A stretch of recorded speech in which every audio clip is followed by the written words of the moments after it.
Bonjour à tous. Le 11 septembre, deux femmes, deux chemins. Qui trouvera une femme de valeur? Son prix dépasse beaucoup celui des perles. Proverbe 31, verset 10. Dans les années 1990, lorsque j'étais encore un enfant, le célèbre feuilleton mexicain était diffusé dans toute l'Amérique latine. Dos mujeres, un camino. Deux femmes, un chemin. Cette production a atteint un large public, même dans les pays comme l'Indonésie.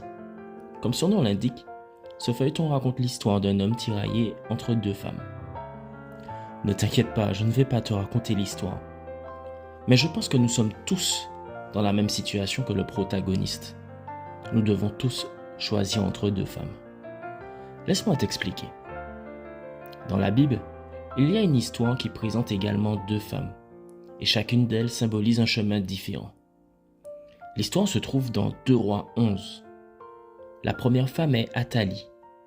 Athalie usurpe le trône et assassine les descendants du roi, les descendants de David. Par ses actes, elle détruit, tue et même met en péril la lignée dont sera issu le Messie.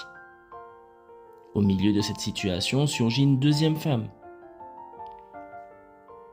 Mais Yehosheba, fille du roi Yoram, sœur d'Ahazia, prit Joas, fils d'Ahazia, et l'enleva secrètement du milieu des fils du roi qu'on mettait à mort.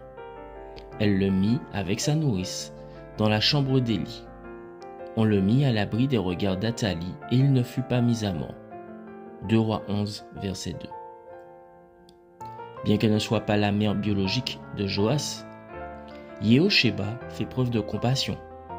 Elle préserve la vie d'un enfant innocent, sauve le royaume, la lignée de David et sécurise la lignée dont sortira Jésus plusieurs siècles plus tard. Deux femmes, deux chemins. L'un est celui de la destruction, de l'égoïsme et de la mort.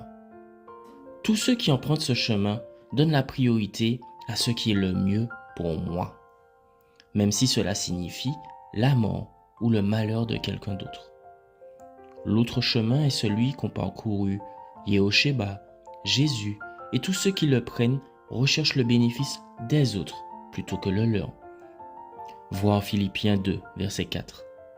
Même si cela signifie prendre des risques. Je sais que la moitié ou plus de mes lecteurs sont des femmes.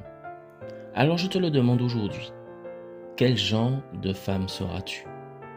Une Athalie ou une Yehosheba? Il n'y a que deux chemins parmi lesquels choisir. Et toi, jeune homme, laquelle des deux choisiras-tu pour passer le reste de ta vie? Athalie ou Yehosheba? Deux femmes, deux chemins. Lequel choisiras-tu? Bonne journée à toi.